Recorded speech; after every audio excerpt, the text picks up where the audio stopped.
J'avoue, c'était une trop bonne idée le feu de bois. Les gars, surtout les marshmallows grillés. Hein. Vous êtes des hypocrites, vous. Vous critiquez pas au début. Mais n'oubliez pas, on est là pour quoi? Se raconter des histoires autour du feu avec des abonnés de cultures et d'horizons différents. Quel abonné? T'inquiète, ils vont avec. Ah, c'est eux les broquis? Et elle aussi. Alors moi c'est Chérie Pat, je vais vous raconter une histoire qui s'est passée avec mon père au Bénin. Ok. Et D'accord. toi? Moi c'est Alexandre, je vais raconter une histoire sur ma grand-mère et qui s'est passée au Portugal. D'accord. Et toi? Moi c'est Riles et je vais vous raconter l'histoire d'un proche à moi qui s'est passé au bled. Quel bled? L'Algérie. Ah ouais. Moi, c'est Mariam, du coup, et je vais vous raconter une histoire qui s'est passée au Sénégal. Les champions d'Afrique. Ok. Moi, c'est Junior et je vais raconter une histoire qui vient du Congo. Ok. Moi c'est Steven et je vais raconter une histoire de mon beau pays, la Guinée. C'est un vaccin.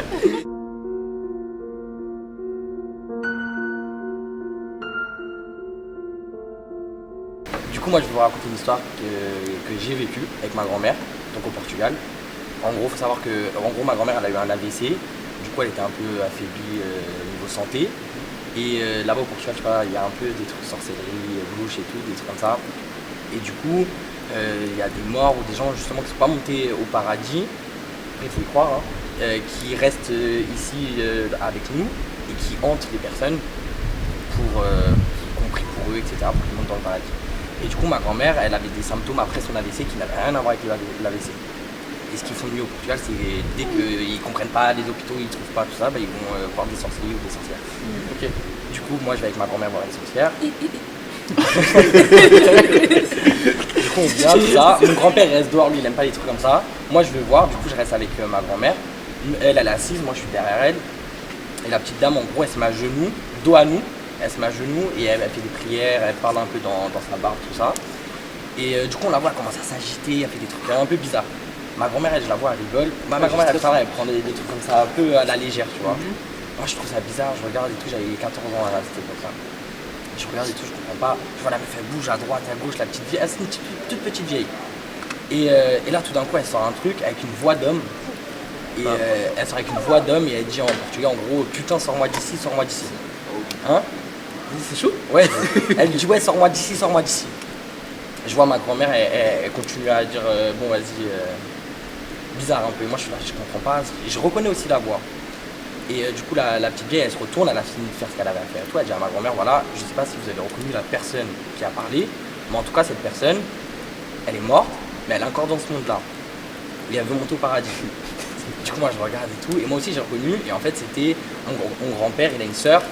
Et c'était son mari à elle. Donc, ça veut dire que c'est le beau-frère de ma grand-mère. Et du coup, lui, à chaque fois, elle a reconnu sa voix et sa façon de parler. Et du coup, en gros, la dame, elle lui a dit, la personne que vous avez reconnue, là, il faut faire des prières pour elle, pour cette personne, pour qu'elle monte au paradis. Et ce que vous allez devoir faire, du coup, c'est rentrer chez vous, acheter 5 kilos de sel, vous faire un bain avec 5 kilos de sel, mettre dans toutes vos portes, les fenêtres, tout ça, là, mettre de l'ail avec un petit sachet de sel, à chaque entrée de la maison.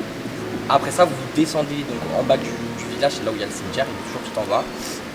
Donc vous descendez en bas du cimetière et vous faites une prière pour cette personne-là. Vous lui ramenez des fleurs avec une vierge.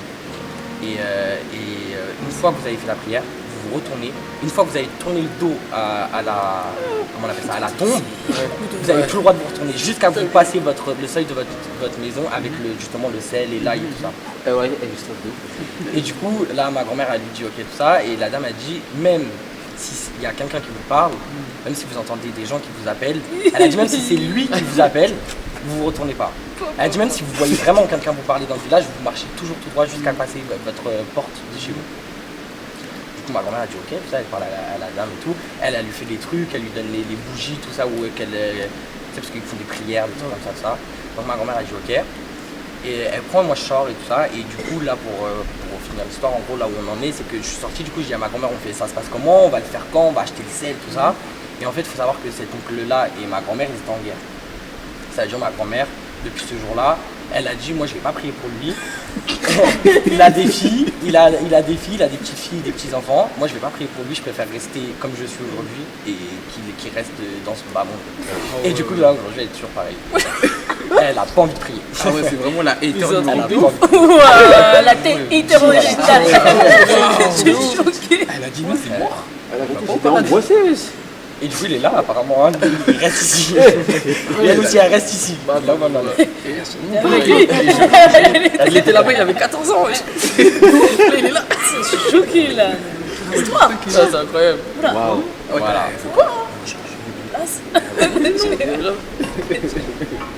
Mais le truc de sel, c'est comme dans le film. Moi, quand ils mettent. Ah ouais. Comment ça s'appelle déjà Elf, non Oui, Elf. Eleven. Quand ils la mettent dans le sel, ils mettent dans le bain, ils mettent. Ouais, ça peut. J'avoue peut-être que c'est pour ça qu'ils ont fait ça, parce qu'au final elle arrive dans un autre monde. Ouais. Dans tous ces sons, Ouais. c'est tout, son truc. C'est sûr qu'au Portugal, il y a plein de trucs comme ça, les sorcières et tout, ils appellent ça Esh-Bush. C'est genre en mode. Ouais. Ouais, c'est ça. Ouais, quoi. J'ai entendu des trucs comme ça là. C'est comme la bruja, tu vois. Ouais, ça, c'est là. exactement ça, la même chose. C'est le Mexique, Ce sera du Micha. T'as la rota, tu l'as. Ah, voilà.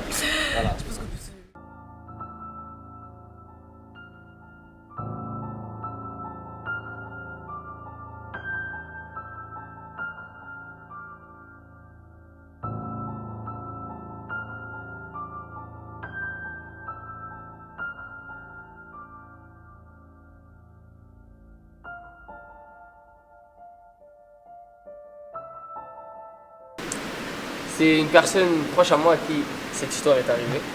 Donc c'est vraiment quelque chose de réel. Restez sur vos gardes, faites attention à l'œil. Aïe aïe aïe. La jalousie. Voilà. Exactement. Aïe.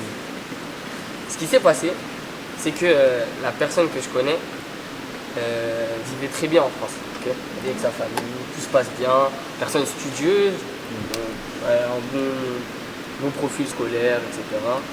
Elle est très sportive, ok, football, un bon talent. Les ligaments Comment? Les ligaments C'est presque les ligaments. Donc cette personne, tout se passe bien en France. Elle est partie en Algérie, ça faisait longtemps qu'elle n'était pas allée. Quand elle arrive là-bas, elle rencontre sa famille, elle revoit des gens que ça fait longtemps qu'elle n'a pas vu. Cette personne, elle a bien embelli entre-temps, toutes ces années, etc. C'est une fille ou un garçon? C'est un garçon. Ok. C'est un garçon. Il a bien embelli toutes ces années. Tout ce qui lui est arrivé, c'est du succès. Et les personnes là-bas le félicitent, forcément. Du coco. Du coco. Tout le monde le félicite là-bas. Et en vérité, parmi ces personnes qui le félicitaient, il y avait des jaloux. Sauf que cette personne ne le savait pas. Je vous explique la suite. Quand elle est partie en Algérie, c'était la période fin de Ramadan, etc. Et du coup, il y avait la fête de l'Aïd. Ok. Et là-bas, le matin, tout le monde va prier ensemble. Ok. Jusque-là, tout va bien. Sauf qu'il y a des personnes qui n'étaient pas parties en même temps que ces personnes-là, pourtant qui habitaient à proximité, vers la mosquée. Ok. Ils étaient déjà là-bas. Ou du moins, ils les ont croisés sur le retour alors qu'eux, ils allaient à la mosquée. Ok. Un coup. Ces personnes-là, c'est des personnes proches et tout. Enfin, en fait, c'est comme si c'était leur oncle, entre guillemets. C'est les personnes proches de la famille, vraiment. Et ils ont des enfants aussi là-bas. Du coup, ils vont à la mosquée, tout ça, tout se passe bien. Ils croisent les tontons, tata. Et ils passent le bonjour. Ah, vous êtes déjà là et tout. Ouais, on est déjà là, tout ça, mais en mode discret. Donc là, ils sont partis prier. Et après, bon, ils finissent leurs vacances et tout. Il revient ici. Et là, plus rien ne lui sourit. Aucun succès. Dans le sens où cette personne, elle se retrouve. Parce qu'en fait, elle se retrouve en fait avec des difficultés sur lesquelles elle n'avait jamais de difficultés. À l'école, etc. Elle ne comprend plus rien, des choses comme ça, alors qu'elle était super bonne. Et au foot, tout à l'heure, tu peux utiliser les ligaments croisés. Ouais. Mais du coup, c'était pas les ligaments croisés. Mais quand elle est revenue, en fait, elle a senti une douleur qu'elle n'avait pas au départ. Et même en Algérie, quand elle était partie, elle jouait au foot et tout. Et tout le monde l'a vu jouer au foot, justement, là-bas. Okay. Mais quand elle est revenue, plus possible de jouer au foot, impossible, une douleur atroce, on ne sait pas d'où ça vient. Okay. Et pendant une longue période, cette personne, elle ne se posait pas de questions. Elle a pris du poids, elle était stressée, angoissée, ça buvait du café. Jamais de café, normalement, c'était que du jus d'orange, des choses comme ça, ok. Et en fait, plus les jours ils avancent, et plus ça va mal. Un de ses meilleurs amis, il lui dit c'est bizarre ce qui t'arrive et tout. Genre, même ça se ressent qu'il y a quelque chose qui va pas, genre t'es triste, tout ça, on sent du malheur autour de toi. Il dit, tu sais quoi, je te conseille, viens, on va voir un shir. Ok. Il va te faire une ruqya. Et en gros, une ruqya, c'est quoi? C'est en fait, c'est un rituel entre guillemets exorciste dans l'islam. Et en fait, on précise des versets, etc. Quand genre, on sent que t'as un djinn en toi, genre un démon en toi. Okay. pour entre guillemets guérir de ça. Ils vont voir un shir. Histoire vraie. Histoire vraie. Ils vont voir un shir. Ok. Et du coup, il y avait son pote en témoin. Donc là, c'est comme si c'était moi, Junior, c'est mon témoin et tout. Il vient avec moi pour témoigner de ce qui va se passer. Ok. Et il y avait donc son pote et le père à son pote. Le père à son pote, c'était le shérif en question. Ok. Donc, le shérif commence à me parler. Ok. Et là, lui, donc mon pote, extinction. Donc extinction, c'est-à-dire, il parle plus. Et du coup, il se réveille. Mais quand il se réveille, il voit son pote pleurer, genre. Ok. Il voit son pote pleurer. Et en gros, il dit ouais, mais qu'est-ce qui s'est passé, tout ça, pourquoi tu pleures et tout. Et en gros, son pote, il lui explique que, genre, en gros, en pleurant, je t'ai vu dans un état, je t'ai jamais vu comme ça, en tant d'années d'amitié, tout ça, jamais je t'ai vu comme ça et tout. Genre, tu tapais des pieds, tu criais, c'était pas toi. Genre, en gros, c'était le djinn en toi. Ok. Vous voyez le truc comme ça. Et du coup, il lui explique ce qui se passe et tout. Et il lui dit ouais, en gros, le djinn, en gros, il parlait avec l'imam. Ok. Il parlait avec l'imam et il lui dit ouais. Il raconte l'histoire en fait, il raconte l'histoire son pote. Donc du coup son pote c'est le vrai témoin. Genre après il y avait son autre pote et même l'imam il peut en témoigner. Mais tu vois quand c'est vraiment quelqu'un de proche à toi, tu vas te dire ah ouais c'est vrai ce qu'il va me dire. Ok. Et il dit ouais on a parlé avec ton djinn et tout. En gros d'où tu viens, qui es-tu, etc. Et du coup là ce que je vous raconte c'était genre 3-4 mois après qu'il soit revenu d'Algérie. Ok. La blessure, le stress et tout, ok. Le djinn a répondu en gros en parlant je suis un tel. Enfin en gros il a dit un truc. En gros je suis ton djinn et tout. Je suis en fait le jour où tu es parti à la mosquée, quand tu as vu ces deux personnes revenir et tout, ben moi ils ont fait des trucs sur toi là-bas genre en gros. Mais en mode djinn et tout tu vois. Et en gros ce qu'ils ont fait là les deux tonton tata, en fait eux ils ont un garçon qui entre guillemets il est pas aussi sportif, aussi succès, tu vois, là-bas.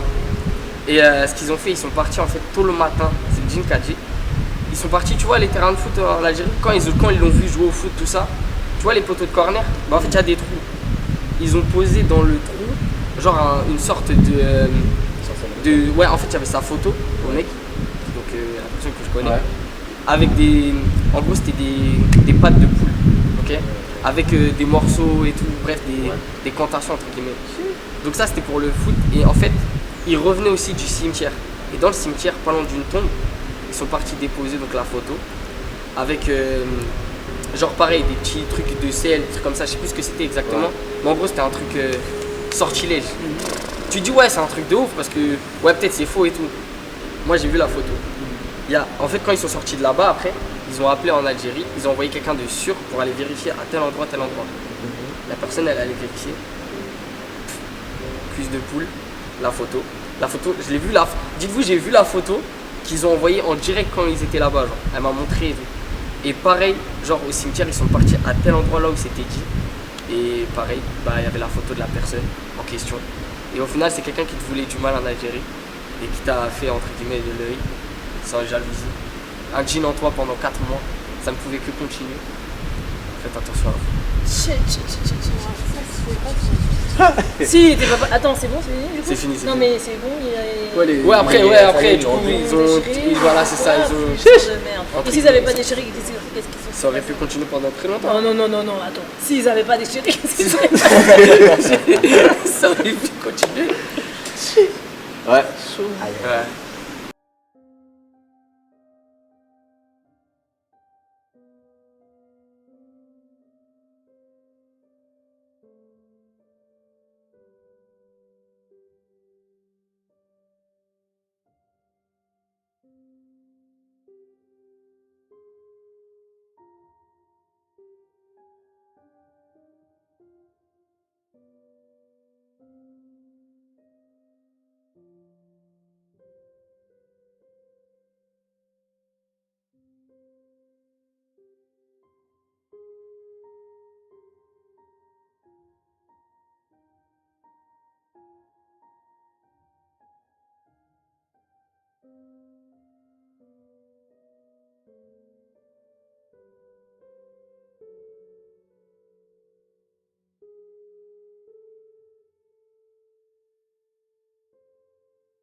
j'étais partie en road trip en Afrique de l'Ouest.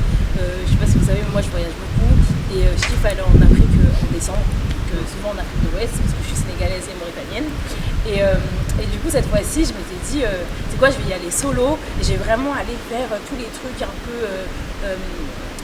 retracer l'histoire, les trucs anciens, blablabla, voir la culture et vraiment m'imprégner quoi. Donc j'ai commencé et tout, j'ai commencé par la Mauritanie, tout se passait très bien. J'ai commencé par la Mauritanie, je suis partie en Mauritanie, je suis restée 2 semaines, j'ai visité la Mauritanie, tout ça. Et après du coup j'ai dit il y avait mon père du coup, en Mauritanie qui habite donc à Nouakchott. Et je lui ai dit là je vais continuer du coup mon road trip, je vais y aller par la route parce que j'aimais bien faire les road trips par la route. Et du coup la destination qui était à côté et qui était cool par la route c'était le Mali. Donc je me suis dit chill et tout, je vais aller au Mali par la route. Bon déjà ça commençait mal, parce que le jour où je dis je vais aller au Mali par la route, genre le jour où je prévois d'aller au Mali par la route, bam, couvre-feu. Genre ils annoncent le couvre-feu en Mauritanie, 18h on doit tous rentrer chez nos mères, on ne peut plus sortir, etc. Et moi je me suis dit mais non c'est mort, je pars demain et tout. Et du coup je me dis vas-y je pars quand même demain, je prends un ticket de bus pour aller du coup, au Mali, parce que je suis allée en bus. On commence l'itinéraire, le trajet pour aller au Mali en bus, ça mettait à la base 20h, bon, tu vois, tout ça. Donc voilà, non mais là, vous inquiétez pas là. Tranquille. Donc j'arrive, je prends le bus et tout tranquille, on avance. À un moment, genre à 18h, on était vraiment en plein désert, ils nous disent bam, extinction du bus. Ils ont éteint le bus, ils ont dit couvre-feu, on s'arrête. Et moi je me suis dit attends. Moi je me suis dit on est en train de quitter le pays, ils vont pas nous arrêter en pleine route. Ils ont dit couvre-feu, on s'arrête. Et genre à ce moment-là je me suis dit mais attends, on va dormir où là, comme ça. Il y avait rien, genre nuit noire, rien et tout. Genre tu voyais que des yeux et tout. Je me suis dit ah mais ouais, c'est là avec mes affaires, tout mon passeport, mes affaires, blablabla. Je me suis dit mais putain pourquoi j'ai commencé comme ça et tout. Je me suis dit bon vas-y chill et tout. Même ça j'ai pas réussi à filmer, j'ai juste pris une photo. Après j'ai dit je range mon téléphone. J'ai dit vas-y il suffit que là quelqu'un prenne mon téléphone pendant que je dors et c'est déjà KO tu vois. J'ai rangé mon téléphone à l'intérieur de mon corps et tout. Et je suis partie me poser avec plein de gens qui étaient assis au sol, dormir, même le sol. Donc je me suis assise et tout. On devait se réveiller vers 5h du matin parce que pour eux il s'arrêtait à 5h du matin. Donc voilà, je suis là, j'essaie de garder les yeux grands ouverts et tout. J'étais là, j'ai assise. Les gens ils sont là, t'entends que des bruits bizarres et tout. J'étais pas bien, je me suis dit putain, quelle ambiance, quel début de voyage. Bon, le lendemain on part, moi j'avais toujours mon téléphone, j'arrive tranquillement au Mali, un jour après, j'arrive au Mali et tout. Et moi, tu vois les gens quand ils vont au Mali, tu sais, ils vont faire des restos, des petites activités, plage, des activités, piscine, blablabla, genre des trucs et tout. Et moi, pas du tout, je me suis dit, bah, tu sais quoi, je vais aller sur les traces des batailles de Soundiata Keïta, et tu vois, genre... Alors que si vous lisez les histoires, si on vous raconte les histoires des batailles de Soundiata Keïta, de ce moment rencontré, c'est toujours des histoires où il y a 1 million de djinns partout. Et moi je dis trop bien, je vais aller sur les traces, je vais voir où ils sont morts, où ils sont trucs. Et moi vraiment genre trop bien, j'étais trop contente. Donc premier truc que je fais, super, je vais aller, premier jour, je pose mes affaires du coup chez moi, je pose mes affaires. Je prends juste mon sac, je vais directement à la gare, je dis comment on fait pour aller à Koulikoro. C'était du coup le premier spot, du coup il y avait Nyanyankoulou, et c'était là-bas où il y avait l'arche, où en fait il y a eu une bataille en fait c'était 2 rois, et 2 rois hyper puissants, Soundiata Keïta et Soumaoro là, et du coup c'était à Koulikoro, c'est là où du coup Soumaoro il s'est retranché, il s'est caché dans un... Comment ça s'appelle là, un puits, une grotte. Voilà. Il s'est caché en fait dans une grotte. Donc on va trop content de faire ce trek. J'avance, j'arrive à la gare, déjà je demande dès que j'arrive à Koulikoro, je demande à des messieurs à la gare, vous savez où je peux trouver du coup un guide pour me raconter l'histoire et me ramener du coup à Koulikoro, l'arche. Et le monsieur, il y a un monsieur qui me dit ah bah ouais grave, il m'appelle un mec, il me dit vas-y c'est bon, lui il pourra te ramener et tout. Moi trop content, j'y vais. Et du coup le mec il me raconte super bien l'histoire, c'est grave intéressant et tout. On marche, on arrive jusqu'à l'arche et tout, genre vraiment t'es là, t'es imprégné en fait. Bah, t'es avec les jeans en vrai. T'es imprégné, tu vois, t'es dans l'histoire. T'es dans l'histoire, t'avances et tout. Et genre après un moment, tu vois, moi je suis là, je filme tout. Vraiment en immersion, je suis là, je suis pour le peuple, je vous filme tout. Je suis là, je filme, je suis en plein vlog et tout. Je suis là, waouh, c'est trop bien et tout, je filme. Au moment où je commence à filmer et tout, on arrive à l'Arche. Du coup, l'Arche, je c'est caché et il n'est jamais ressorti en fait. En gros, l'histoire, c'est que il n'est jamais ressorti de là, tu vois, pour cette grotte. On l'a jamais vu ressortir. Alors, c'est un roi, c'est une dinguerie, tu vois. Genre, ouais, c'est même ses petits, ils sont partis le voir, il était où, tu vois. Il n'est jamais ressorti. Et du coup, et alors qu'il n'y a pas d'issue derrière. Ils sont partis le voir, il n'y a pas d'issue, genre, il n'a pas pu sortir. Il est dedans pour rien. Et du coup, donc, nous, on s'arrête. Là, elle est là, la grosse, nous on est là. Donc on s'assoit, il dit qu'on s'assoit ici, on s'assoit. Donc la grotte est là. Donc moi avec mon téléphone, je suis comme ça, il dit stop. Le guide, moi j'étais comme ça, et le guide dit stop. Tu vois, il me dit non, faut pas filmer là, l'intérieur de la grotte et tout. C'est pas bien parce que du coup tu filmes, il est encore dedans, blablabla. Je dis ok, tout le monde, c'est tout. Je suis désolée, mais moi je suis en arrivant, j'ai filmé. Je savais pas. Moi en arrivant, j'avais déjà fini de filmer, ouais, je filme tout. J'avais déjà fini de filmer. Pendant qu'il me racontait l'histoire, je me suis dit putain, j'ai tout filmé. Putain, j'ai tout filmé. Je me suis dit, bon, c'est pas grave, c'est rien, c'est une vidéo, c'est l'intention qui compte. J'avais pas l'intention de filmer, ouais, et du coup, j'étais là, c'est pas grave, on finit cette visite, tranquille, je rentre, c'était super intéressant.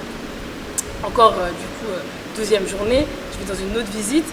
Là, j'étais partie à Sibi, là où il y avait, je sais plus le nom là, mais en gros, une autre ville au Mali, et pareil, du coup, je prends un guide. On marche et moi en fait j'aime trop dépasser les guides parce qu'en fait tu vois quand on est dans des groupes ça marche trop lentement, les gens s'arrêtent, ça pose trop des questions, blablabla. Et moi j'ai juste envie d'y aller parce que je voulais voir le truc que je voulais voir, c'était une arche en fait, j'avais trop envie d'y aller, je marchais un peu vite.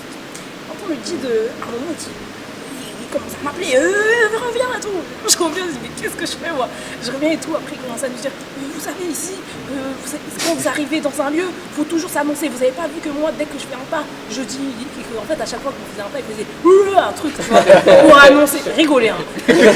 En gros, il disait un truc, genre ou un truc comme ça, pour annoncer qu'il arrive. Parce qu'en fait, dans ce lieu-là, il y avait grave, pareil, il y avait une bataille, blablabla.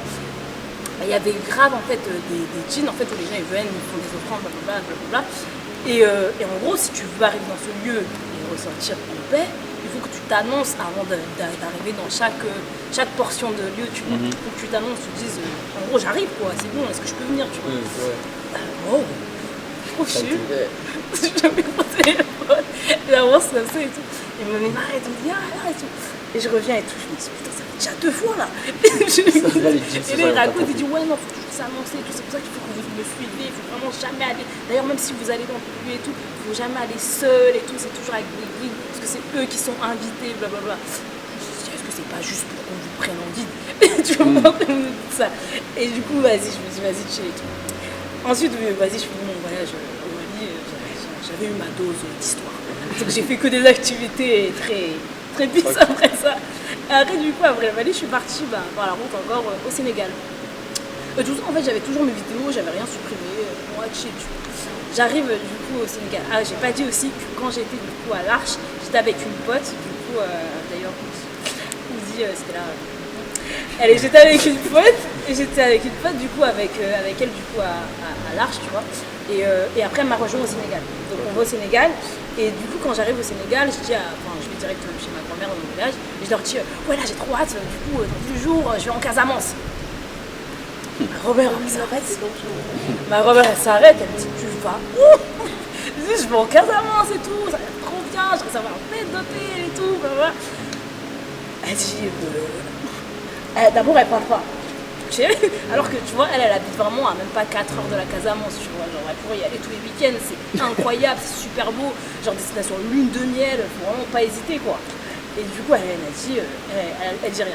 Maintenant qu'on va dormir, elle me dit toi, si tu veux aller en Casamance là et tout, t'es sûr de toi parce que là-bas il y a beaucoup de djinns et tout, en tout cas fais bien tes prières, tout ça, parce que là-bas c'est terrible et tout, vraiment. Alors qu'elle elle parle jamais, tu vois, maman elle est grave pisse, vraiment, elle dit jamais rien. Elle me dit Ça, déjà quand on dit ça, je me dis, jamais 203, tu vois.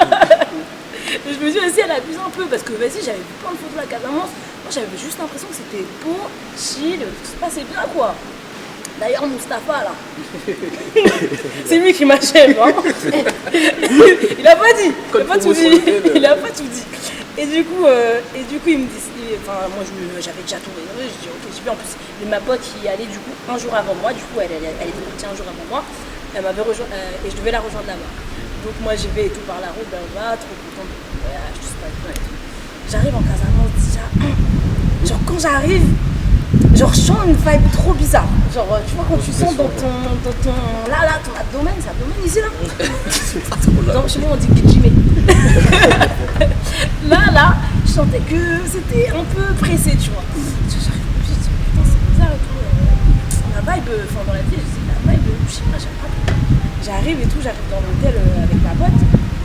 Et je lui dis, alors et tout, comment t'as fait quoi hier et tout. Je sais pas, j'ai pas trop l'ambiance. Elle a senti. Elle a été serrée, je pense. Je sais pas, j'aime pas trop l'ambiance, je suis pas trop sortie et tout. On était dans un hôtel avec la plage sur l'hôtel. Donc elle pouvait sortir de la chambre, t'as les places aussi, tu vois. Je suis pas trop sortie, j'aime pas trop l'ambiance. On est quand même venue du Mali pour aller sur cette plage. C'est bizarre, tu vois. Je dis, ah ouais, ok, bizarre et tout. Après, je dis, bah moi je suis arrivée un peu tard, du coup, je me douche et tout. Après, je dis, bah on va manger direct, tu vois. Donc on sort direct pour manger. Première surprise, des kangourous. Mais non. Merci pour tout. C'est quoi des concours? Alors les kangourous, c'est des... je sais pas comment expliquer. En gros, c'est des trucs que des poils, quoi. Ok. Et qui bougent énorme et qui bougent tout seul sur la tête, sur le truc. Tu sais pas s'il y a quelqu'un à l'intérieur, si c'est juste un esprit à l'intérieur. Parfois c'est juste un esprit à l'intérieur. En fait, tu dis c'est un déguisement, mais parfois en fait c'est juste un esprit à l'intérieur et parfois en fait c'est un humain qui essaye, tu vois.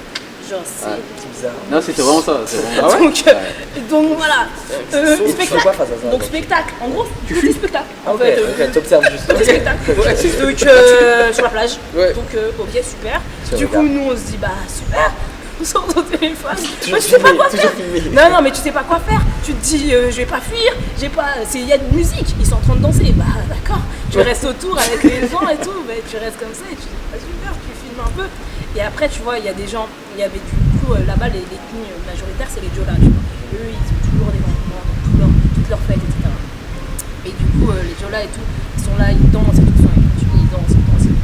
Et bah moi j'aime pas trop quand j'aime pas trop quand les gens ils dansent, ils te regardent, ça veut dire, et toi t'es comme ça veut dire ils ont envie de te dire commence toi aussi à danser, tu vois. Ah ouais. Moi je voulais pas Tu danser. voulais pas danser. Et tu vois ça fait comme si t'étais pas dans la vibe, tu vois, genre, Ouais. qu'est-ce qu'il y a, genre, en plus quand t'es le seul à pas danser, on a envie de te cibler toi, tu vois. Ouais. Tu vois ça on peut danser. Les jambes comme ça. En sachant que moi je déteste danser, comment ça on peut danser et tout. Tu voulais vraiment pas. Ah ouais. J'allais repense. C'était trop terrible.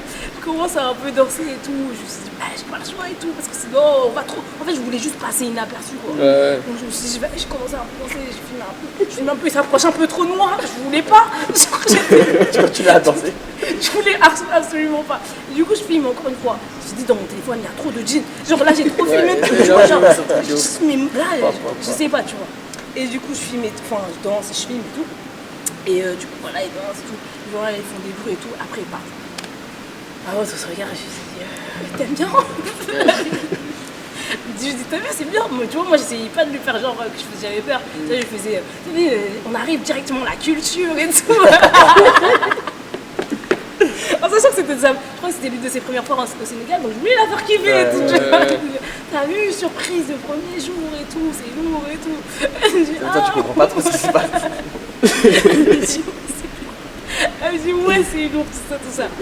Ok, du coup, et ce road trip c'était que n'importe quoi. Du coup ok on va dormir et tout, même quand je vais dormir, moi je suis ici là c'est encore plus inséré. Je suis pas, quelle ambiance. J'appelle ma grand-mère, je suis pas, là j'arrive bientôt. Elle disait alors, je t'avais dit ou pas, t'as vu des trucs bizarres, je dis non ça va et tout, y'a rien. Le lendemain du coup on fait une visite avec des guides et tout, et je suis toujours avec mon téléphone, on on fait une visite avec des guides et tout. En fait, là-bas, dans Casamance, en fait, chaque famille a des djinns, enfin, des fétiches, ça. Chaque famille a des fétiches un peu plantés un peu partout. Tu vois. Et il y a beaucoup de forêts sacrées, beaucoup de lieux sacrés, beaucoup de trucs. En fait, si tu te balades comme ça, tu peux même pas savoir que tu es dans un lieu sacré, juste en face de toi, il y a un fétiche, tu peux même pas savoir. Du coup, chaque famille a un truc, blablabla. Donc en fait, ils nous racontent et tout, ils disent ouais, ici c'est le fétiche, si tu me demandes un truc et tout, allez-y, demande un truc. Ah non, j'ai pas envie. Genre, en fait, ils ont trop envie de te dire vas-y, fais un truc et tout, et te regardent. Genre, Toi, tu voulais vraiment quoi? en mode, t'attends quoi? T'es là, tu prétextes des trucs. Bon bah moi je vais juste passer un coup de fil. Genre, et en fait à chaque fois il y avait toujours des trucs, toujours des petits un peu partout. Et moi toujours j'étais avec mon téléphone, j'essayais de pas filmer des trucs. Genre par exemple quand il y avait les fétiches devant moi avec des trucs, je me peux pas filmer ça, tu vois, ça je cachais mon tel. Mais en fait des fois je pourrais filmer la forêt quoi. Pareil, à un moment on me dit ça, tu dois pas filmer la forêt sacrée. Je dis mais est-ce que je sais si j'ai filmé une forêt sacrée là? Je sais pas. Le lendemain on va voir le roi de la Casamance ensuite, on va voir le roi de la Casamance. Et en fait le roi de la Casamance, il faut savoir que à la base, le roi actuel, c'était un monsieur qui travaillait juste comment ça s'appelle là? Club Med. Qui travaillait juste au Club Med. Le mec il travaillait juste au Club Med, il adorait le voyage, il adorait voyager un peu partout dans le monde. Et en fait, quand tu es désigné roi de la Casamance, tu es désigné par un fétiche, roi de la Casamance, t'as pas le droit, tu peux rien dire. Le fétiche il choisit ta femme, il choisit tes femmes, il choisit. T'as pas le droit de bouger de la Casamance, carrément en fait, le roi de la Casamance, comment ça s'appelle, le président de la Turquie, il est venu le voir. Parce que le roi de la Casamance, il ne bouge pas de chez lui, tu vois. Il ne peut pas bouger alors que le mec adorait voyager. Ah, il a été choisi, il a été obligé T'as de dire pas le oui. droit de dire non, tu vois. Et tu viens en vacances là-bas, tout moment t'es choisi pour être roi. Moi j'étais stressée, je me suis dit, j'ai pas envie d'être sa femme. Mais sans plus, mais je me suis dit, j'ai pas envie d'être sa femme. Je me suis dit, mais putain, mais je suis belle. Je rigole. Je me suis dit, mais j'ai pas envie d'être sa femme. Et du coup, on fait la visite et tout. Et du coup, ils nous laissent rentrer. D'ailleurs, ils nous disent, ouais, si vous avez vos règles, ne rentrez surtout pas parce que c'est interdit pour les femmes de leurs règles. Je dis, ok. Fallait pas. Ouais. Mais je suis quand même rentrée, tu vois. Moi, j'avais rien, je suis rentrée. Et du coup, déjà, la vibe, encore une fois, petit à petit, ça serrait encore plus, tu vois. Et là, il commence à parler, le roi, blablabla, il nous accorde une audience, super gentil, je préfère que non. On s'assoit et tout, on parle, tout ça, et à un moment, du coup, ils s'arrêtent et disent, bon, maintenant, tu peux faire des photos et tout. Tout le monde, ouais, moi. J'avais juste envie de partir. Genre, en fait, toutes les histoires qu'ils avaient racontées pendant ce moment, j'ai juste envie de fuir. Genre, je sentais une ambiance. Genre, en plus, quand on est rentré, c'était pendant le Covid. Ils ont dit enlevez vos masques. Ils nous ont tous regardés. Le roi nous a tous regardés comme ça. Il a dit enlevez vos masques. Ici, il n'y a pas de Covid. Il a dit ici, les jeans, mes jeans, mes fétiches, ils ont envie de Covid. Il n'y a aucune maladie qui peut être enlevez vos masques. Même si c'est ceux qui disaient non, je veux, non. Enlevez vos masques. Genre, vous faites pas confiance là, tu vois ou pas? Enlevez vos masques. Je suis là dans les moments direct et tout. Et du coup, déjà ça ramène l'ambiance, tu vois. Il nous dit que tout ça autour de lui, ils sont tous là au-dessus de nous comme ça. T'es un peu stressé, tu vois. Et du coup, il me parle et tout, il me parle et pas. Et les gens, ils font leurs photos. Et il y a une dame, du coup, qui est avec, un mec qui est avec le roi, tu prends pas ce photo? Je me dis, putain, pourquoi il m'a vu? Je me suis dit, non, déjà, j'ai pas envie d'être sa femme. Je me suis dit, putain, pourquoi il m'a vu et tout. Et j'ai dit, si, je me lève et tout, alors qu'elle a pas prendre de photo. Je me lève et tout, je fais ma photo. Enfin, quand il m'a demandé est-ce que tu veux pas faire du photo, le roi m'a regardé comme ça. Comment ça, tu veux pas faire? Ça va, t'allais pas te sortir d'ici. Et je me suis Va faire ma photo. Je suis levée, je suis partie faire ma photo et tout. Et j'ai fait ma photo, tout ça. Et du coup, une fois ma photo faite, je suis partie. Et je me suis dit, putain, mais plus jamais. Le lendemain, j'ai visité la Casamance. Je suis rentrée chez ma grand-mère. J'ai dit, c'est quoi ça et tout. Elle a dit, je t'avais dit et tout. J'ai dit, mais en fait, la paille est trop bizarre et tout. Et du coup, un jour après, le soir même, je vais prendre l'avion. Du coup, j'allais rentrer à Paris. Tu vois. Donc, je rentre, je vais à l'aéroport. J'arrive à l'aéroport, tout se passait très bien, hein. Je venais d'acheter mon iPhone, d'accord? Il était tout neuf mon iPhone.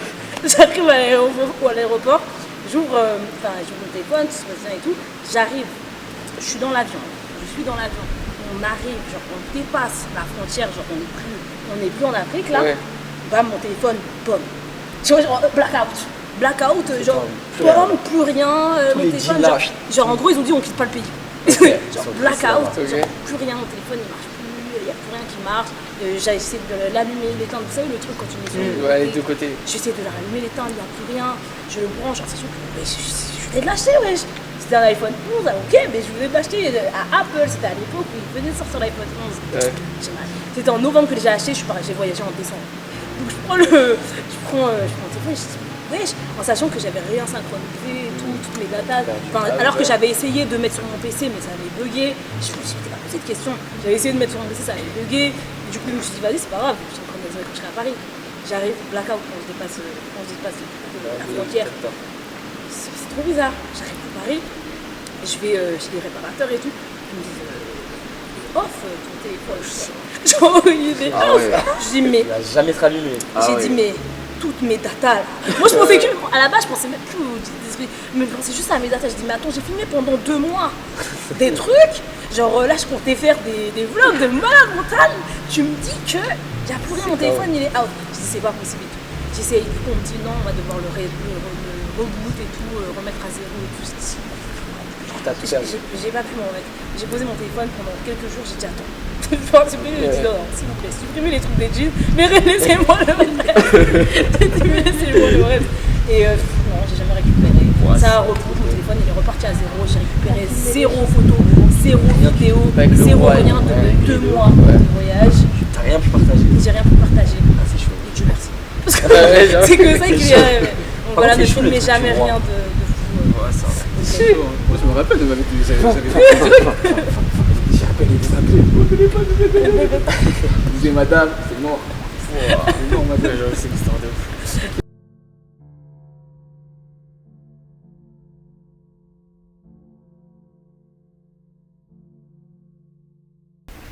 J'ai même la chair de poule carrément là. Bon, je crois, il reste que moi du coup. Je vais être simple, efficace. Donc c'est une histoire, c'est quand j'étais parti en Guinée. J'étais adolescent, j'avais 16 ans. Et du coup je me rends. Ouais. C'est pas, je suis là, je vais en Guinée. Je suis content de voir ma famille, mes amis aussi, enfin les amis de ma famille et tout, ma cousine, mon cousin et tout. Et là, je voulais faire des choses différentes, tu vois, pas rester tout le temps à la maison. Et c'est là, je pars à l'école de ma cousine. Et là, j'entends qu'ils vont en fait dans une région éloignée de la Guinée pour passer pendant 3 jours, visiter un petit peu les régions naturelles en fait du pays. Et du coup, là, je me suis dit, vas-y, je vais partir avec eux, tu vois. Et vas-y, j'ai demandé tu vois, à l'école si c'était possible d'y aller et tout. Et du coup, c'était possible. Et vous savez, nous en fait, en tout cas en Guinée, il y a beaucoup de superstitions. Genre, des trucs simples, il ne faut pas retourner la chaussure à l'envers, faut pas rentrer après 19h de la plage, enfin plein de trucs comme ça. Et du coup, mes tantes, mes oncles, ils commencent à me dire fais attention, tout ça, quand tu vas là-bas. Si tu vois des trucs trop beaux, etc., posés par terre, ne prends pas et tout, voilà, des choses comme ça. C'est pas, du coup on y va, il y a le car et tout, je fais connaissance avec les camarades de ma cousine et tout. Et en fait, il y en a, vous connaissez, tu vois, quand t'es étrange, enfin, tu viens d'Europe et tout. Là en fait, bon, on va dire, les filles elles étaient là un peu plus à me parler, savoir qui j'étais, etc. Et visiblement, bon, moi j'ai pu voir qu'il y en avait qui étaient intéressés par moi. Tu vois. Non, c'est petit. Ah, Nicolas, ça il est trop Non, mais tu vois un peu la mentalité, Et du coup, en fait, tu vois, moi j'avais plus, j'étais plus ouvert avec tout le monde, donc je parlais avec tout le monde et tout, genre les plus timides comme les plus ouverts.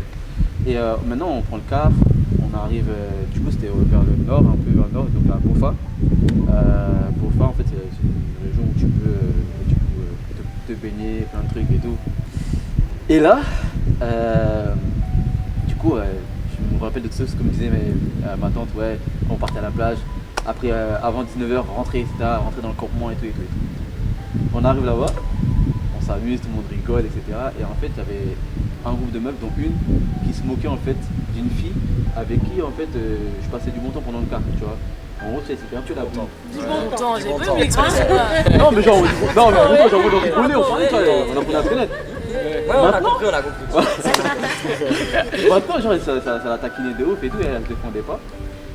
Ce qui s'est passé, c'est je suis à la plage avec elle, avec ma cousine et tout, on passe. Enfin, Du bon temps, toujours. même à la plage. Et à un moment, genre, je vais devant, en fait, au bord de la mer, je marche et tout, et je vois en fait, genre, il y a un caillou, mais genre, il y avait un genre de caillou avec forme de cœur un peu. Je me dis, ouais, c'est trop parfait pour que je puisse le prendre. J'ai pensé à tout ce qu'on me disait, tu vois. Attends. Et là, je suis là, je dis, je prends ou je prends pas. Je dis, non, je prends pas. Je retourne. On continue à passer la journée. Maintenant, tu vois, on voit pas le temps passer. Donc on voit, il est 18h45, 50, tout ça.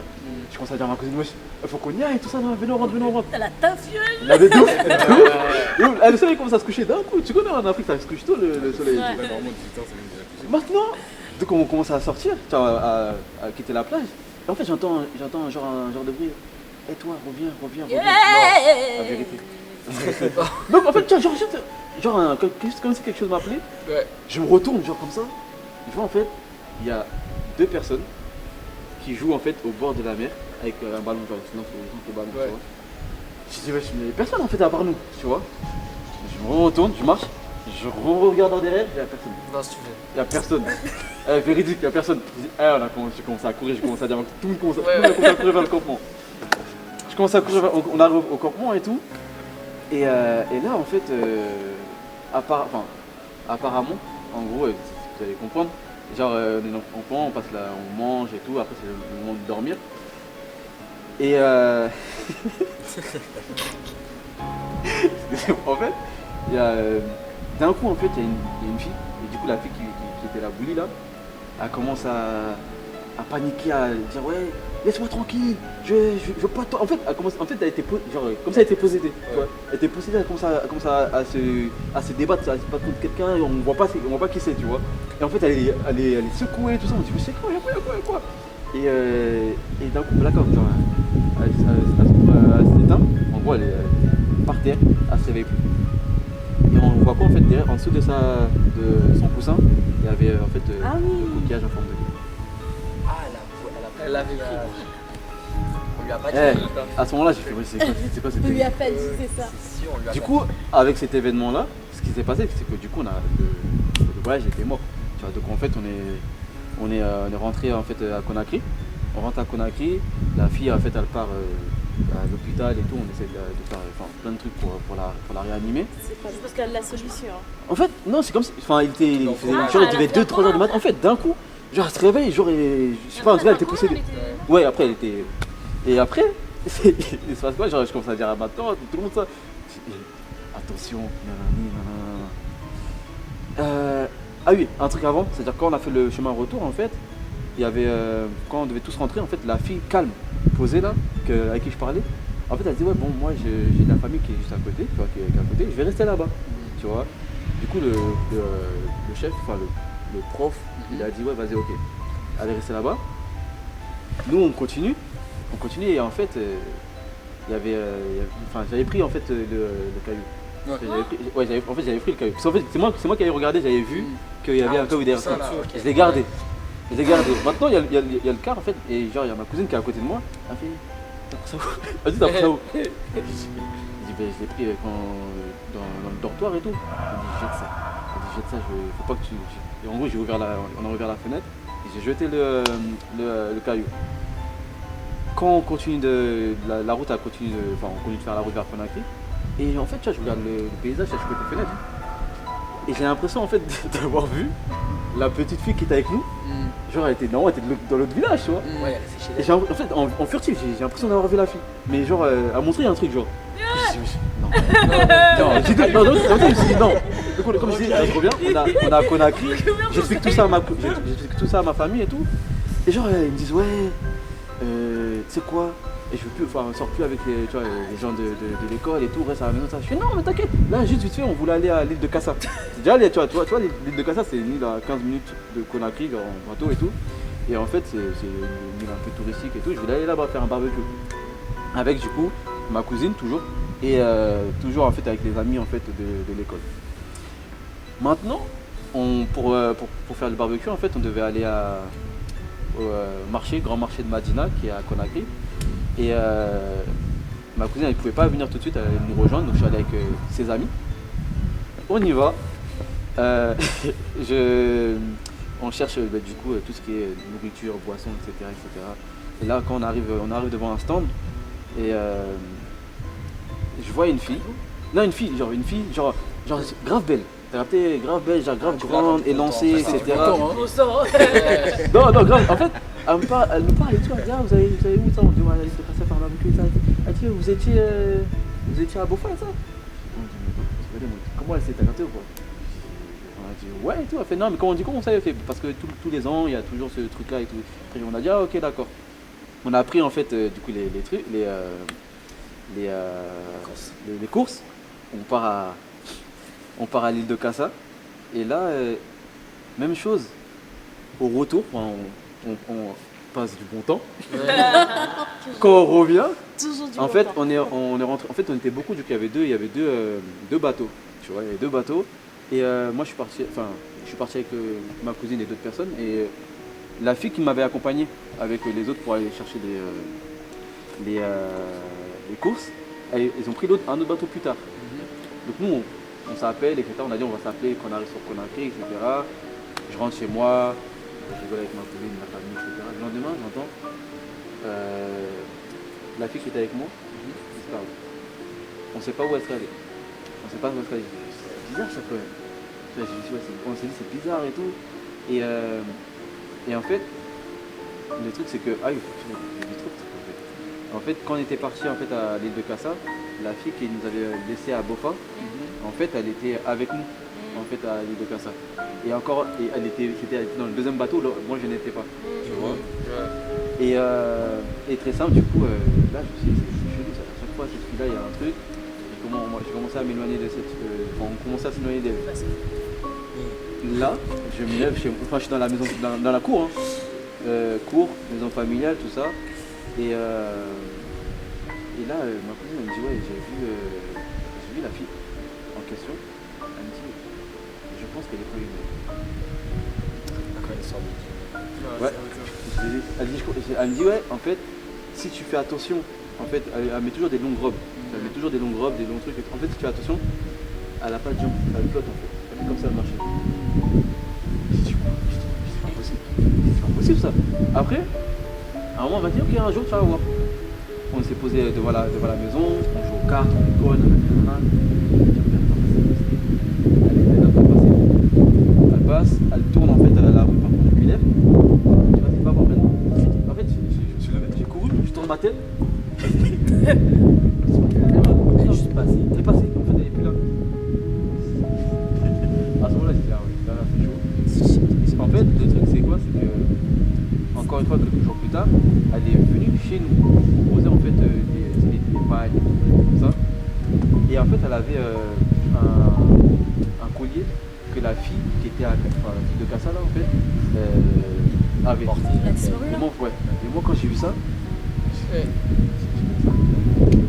moi, j'allais rentrer chez moi, etc. Et c'était à quoi? C'était à une semaine avant que je rentre. C'est pas quand je rentre, en fait, on m'explique qu'en fait, cette fille-là, en fait, c'est un genre de fille amoureuse. Et en fait, toutes les filles qui voulaient s'approcher de moi, en fait, elle faisait en sorte de les écarter. T'as capté ou pas? Et en fait, moi je pensais que c'était fini, tu vois, on commence ça. Tu vois, moi je me dis, ouais, je vais rentrer en France, tranquille. Ouais, histoire vraie. Je rentre en France.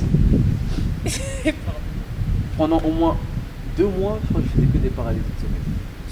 Quand je dis non, en mode genre je dors, genre j'arrive pas à bouger, genre on m'étouffe ça, et j'entends sa voix.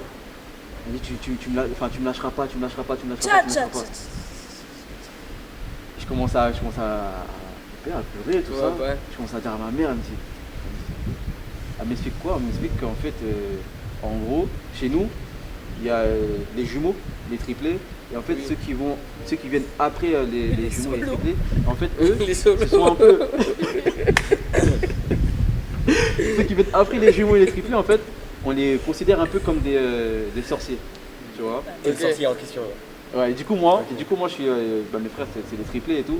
Et moi, je suis leur petit frère direct. Et en fait, ces djinns-là, ce type de djinns-là, ils sont attirés par ces personnes-là, tu vois. Ouais. Et du coup, elle me dit, ouais, faut que tu pries, faut que tu vois, elle me dit, continue de prier, ça va arrêter d'un coup. Donc, c'est ce que je fais. Maintenant, un jour, je me mets à rêver. Je rêve, et en fait, en gros, comme ma mère, en fait, dans mon rêve, me disait, ouais, pour que le djinn te laisse, il faut que tu aies en fait une brûlure au 2e degré. Genre, en gros, faut que tu te brûles au 2e degré. C'est une bonne risque. En fait, mignon. Et genre, en gros, ben, moi, j'allais dire, dans ma tête, je me suis dit, jamais je vais me brûler pour ça, tu vois. Ouais. Et il se passe que, moi, un jour, je me lève c'était pendant un événement, une cérémonie familiale. Il y a une grande bassine de thé, bouillante. J'étais en train de porter ça avec un de mes frères. Et du coup, c'était bouillante. Alors moi, je l'ai Déraillé. derrière. Yes. Et en fait, non, même pas. Et en fait, le truc, c'est après, du coup, ça m'a pris en fait tout mon visage et tout mon bras. Et en fait, mon bras, en fait, vite fait, il est brûlé, vite fait. Tu vois, il était brûlé au 2e degré, là, c'est parti un peu. Et depuis, en fait, ce jour-là, en fait, j'ai plus de paralysie de sommeil. Mais ouais, faites attention, des djinns amoureux, c'est réel. Ouais. Avec C'est un passé mot du à bon temps. la femme qui va Arrêtez être. de passer du bon temps. Ah, gars. Passé du Bon, ouais, reviens là. Non, elle est partie, elle est plus là, gros, elle est plus là. toujours passé du bon temps. Donc, du coup, voilà. Non, on passe du bon temps. Mais là, c'était un peu trop. C'était longtemps. C'est possible. Ah, vous voulez pas trop que je fasse du bon temps, t'as gâté ou pas? C'est vraiment pas le terme. Voilà. Voilà. On a toutes les histoires là. Attends. C'est pas de Caillou là-bas? Ouais, tu marches sur un caillou en forme de cœur. C'était un truc de ouf. C'était un truc de ouf. C'est incroyable. Ok, carré.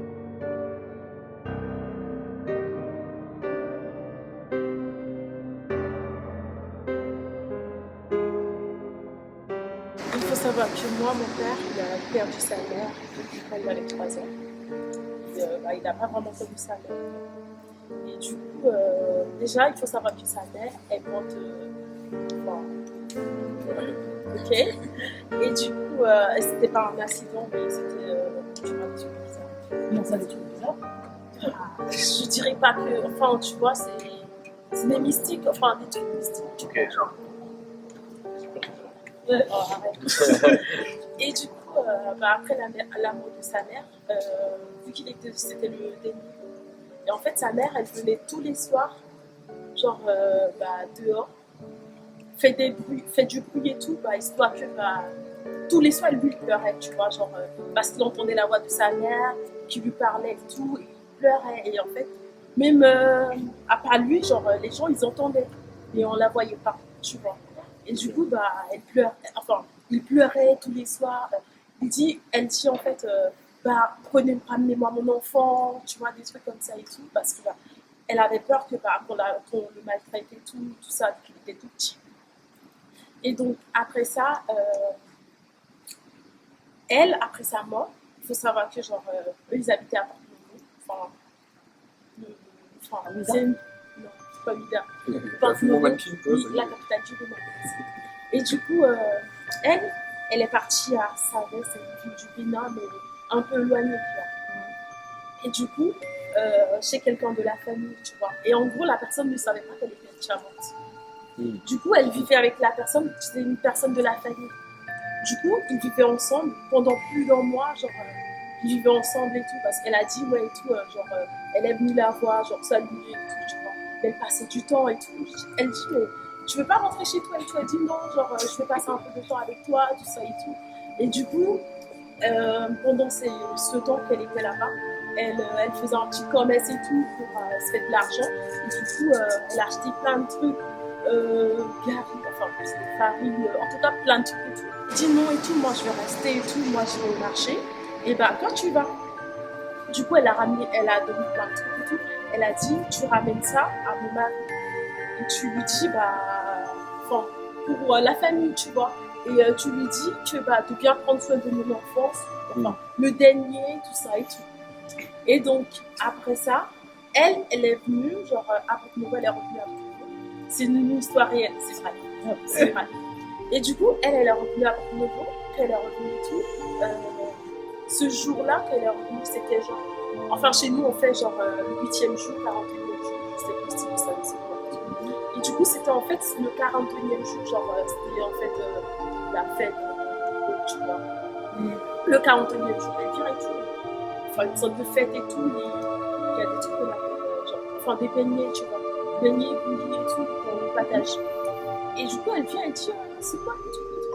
Je dis, c'est aujourd'hui le 41e jour de telle personne. Elle dit, mais quoi?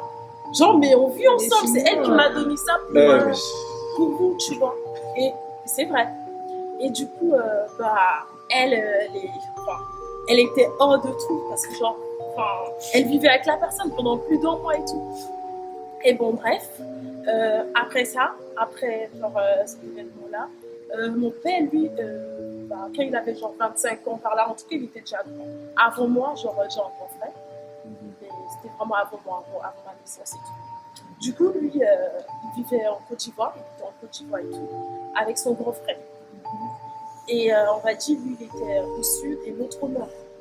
Et en fait, un jour, il devrait aller voir son grand frère, qui habitait à Port-Boué, je sais pas, à Port-Boué, un truc comme ça, il m'a dit ça et tout. Et donc, il a quitté sa ville, il devrait aller prendre les bus là, tu vois, les bus et tout. Merci, exactement. Il devrait aller prendre ça et tout. Et quand il marchait, parce qu'il m'avait dit, il avait, on va dire, 25 minutes pour aller à la gare. Donc, en train de marcher et tout, il voit une dame qui lui dit, oui, mon fils, donne-moi de l'argent et tout. Enfin, lui, il dit, il donne pas, tu vois, genre, il l'a pas donné. Et il était en train de partir et tout. À un moment, genre.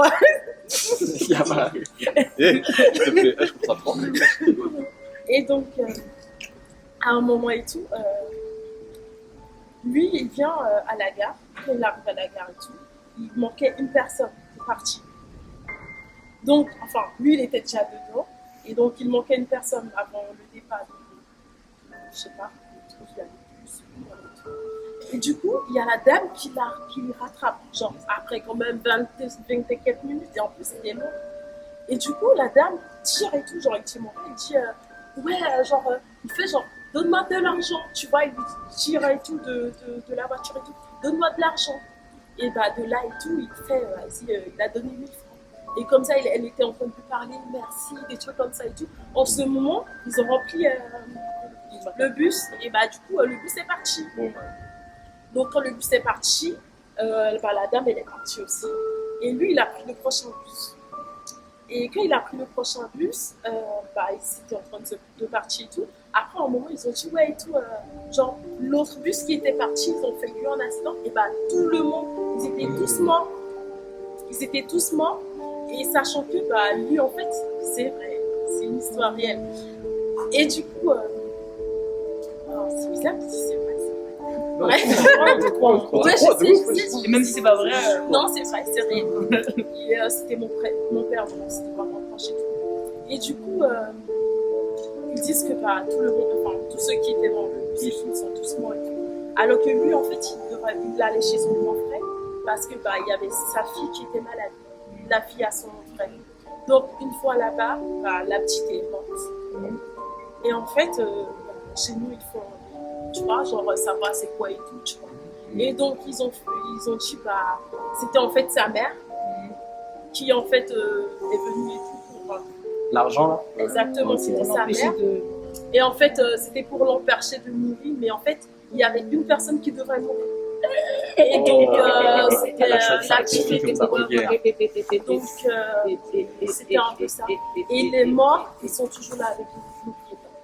Tu veux sortir que t'es Non mais t'inquiète, je suis musulmane, mais vas-y, c'est vrai.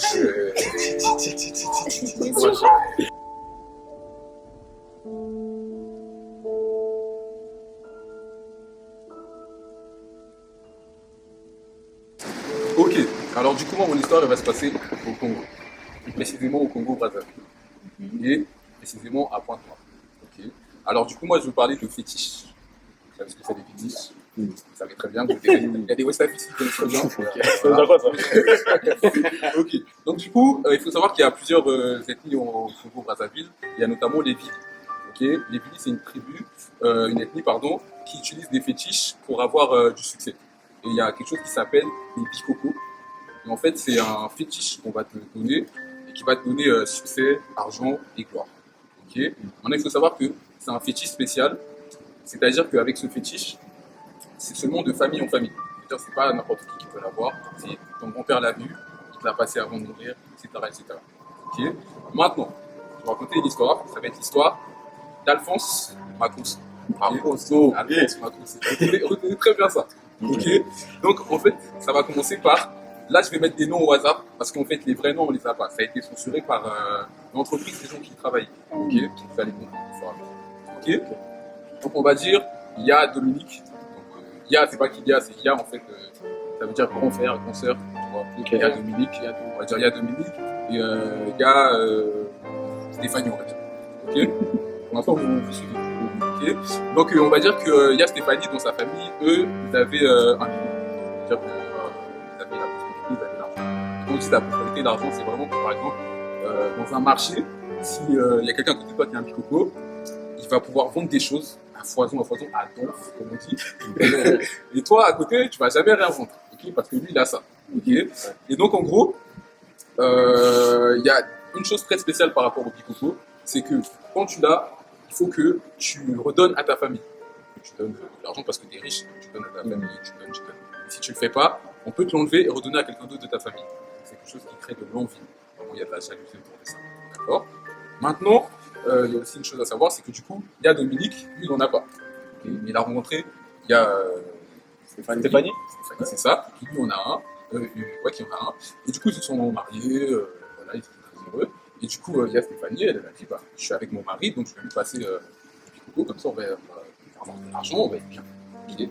Donc, il passe et tout se passe bien. Tout se passe bien, vraiment, ils deviennent riches, ils ont des affaires, vraiment, ça devient les plus riches du village. Ils sont vraiment des dalles. Maintenant, petite parenthèse, le truc avec les bikoko, c'est que quand on n'a plus, tu deviens encore plus pauvre qu'avant.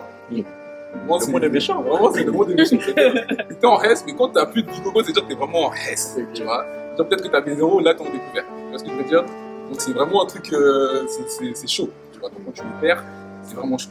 Okay.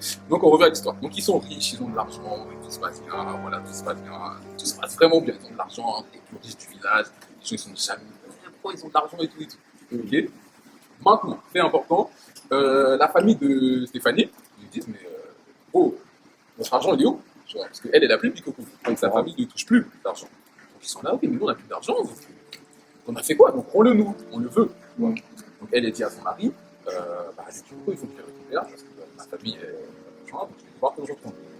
Sauf que Dominique, C'est chaud là. il faut l'en rap 4. Donc il dit non, c'est mort, je ne vais pas le rendre, il faut que je fasse quelque chose. Donc il dit bon, bah, je vais tuer, tu l'as tué.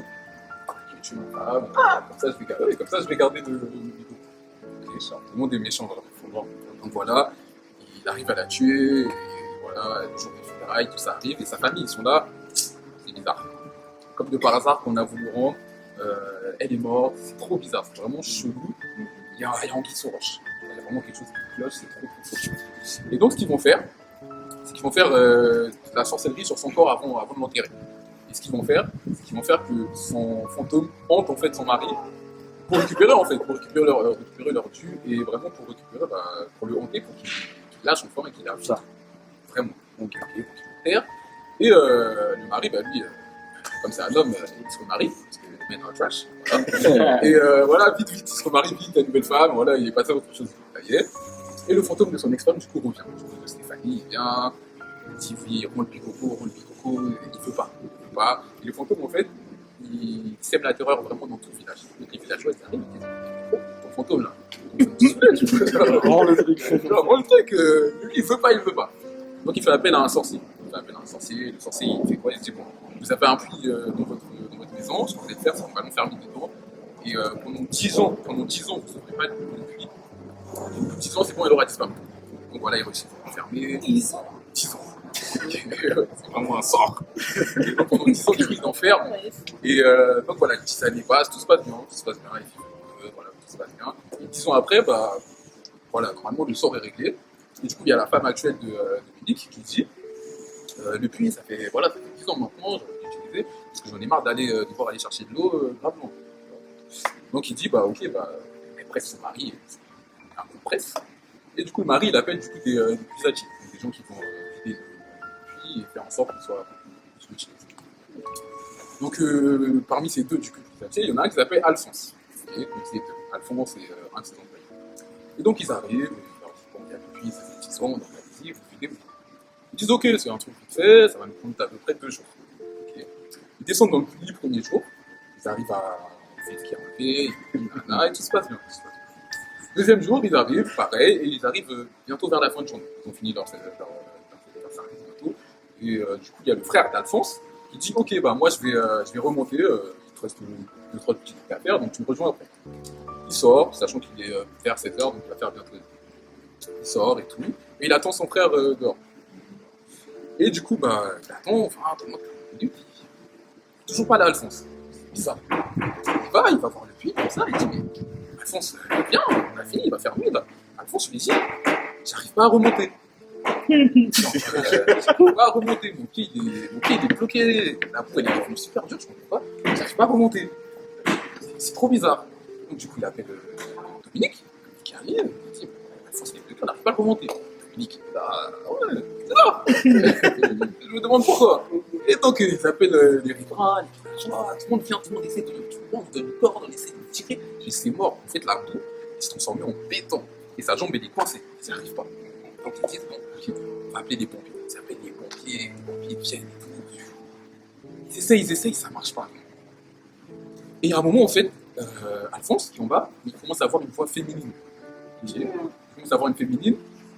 Et il commence à prendre la voix du coup de la défunte femme de Dominique. Et il dit, et Stéphanie, et il dit, oui, elle raconte l'histoire. Il dit, oui, mon mari m'a tué, on fait du picoco pour avoir de l'argent, le succès, tout se passe bien. Et moi, en fait, si vous voulez que je libère Alphonse, il faut échanger Dominique avec Alphonse. Sauf que Dominique, il entend ça. Il appelle les keufs. Et il appelle les keufs direct. Il dit non, c'est mort, parce que les villageois, ils ont rien à foutre. Voilà, ils n'ont pas que ça à faire. Et lui, il veut pas, donc il appelle les keufs, sachant que Dominique, c'est quelqu'un de très important dans le village. Il y a de l'argent qui travaille dans une grande société où ils ont de l'argent. Et donc voilà. Et donc, ils essayent tous les moyens conventionnels et ça marche toujours pas. Donc ils disent, bon, on va appeler un pasteur, une église, hop, ça marche pas. Puis ils essaient de tirer, ça marche pas. Ils appellent un imam arrive, ça marche pas. Ils disent, bon, on va aller dans les trucs brouillons. Noir, on dirait pas.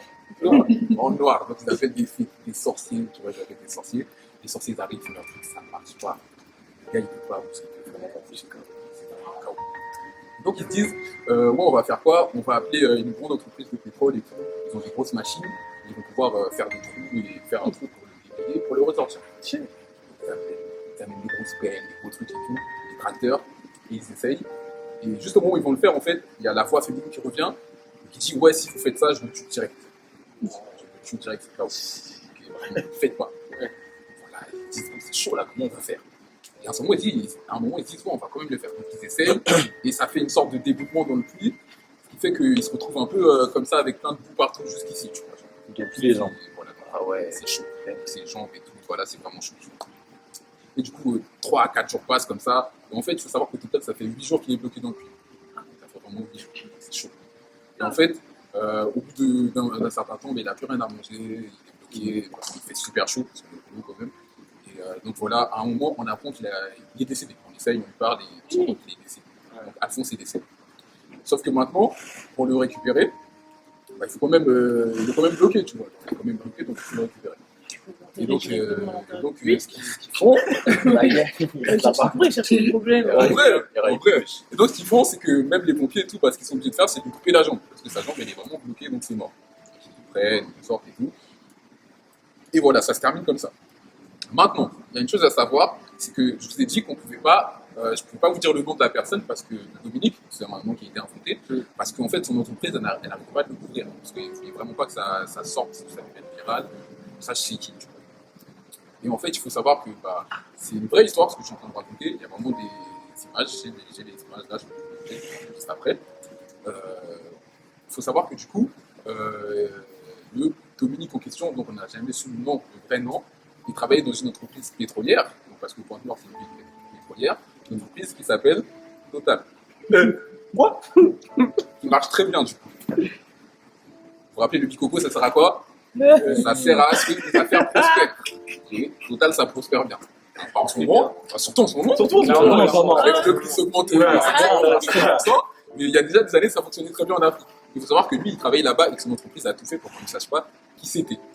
Et c'est pour ça que jusqu'à aujourd'hui, on ne sait pas c'est qui. Et cette histoire que je vous raconte, c'est une histoire vraie, qui est passée à la télé. Genre, il y a des images, j'ai une image là de mon téléphone, où on le voit quand il a été sorti du puits. Monsieur l'a demandé. Voilà, tu peux voir. Je sais pas si C'est pas genre ça. L'argent coupé là? On voit son corps rempli. Ah ouais. Voilà. Et donc ça, c'est l'histoire d'Alphonse Wakosso qui s'est passé à Pointe-Noire. Elle aurait pu pas Kosso. Vraiment. Voilà, c'est le pour moi. Ok, bravo, Julien. Oh, Bravo. Ok. Du coup, voilà, c'est la fin des histoires. Franchement, j'espère que vous avez kiffé de ouf. Il y a eu des histoires du Bénin, du Congo, de l'Algérie, du Sénégal et du Portugal, avec la Guinée, bien sûr. Ok. Mais du coup, on vous remercie tous déjà d'avoir participé, ça nous fait grave plaisir. merci. Et on espère, du coup, ceux qui sont intéressés, de revenir l'année prochaine pour des nouvelles histoires encore plus ouf. Et tout ce que vous avez à faire là maintenant, c'est de voter pour la meilleure histoire en commentaire sur les réseaux sociaux. Et on se dit à la prochaine. N'oubliez pas de nous suivre sur Insta, Twitter, partout. C'est ça. Merci les broquis. Ciao, ciao. Bye bye. Bye. Bye.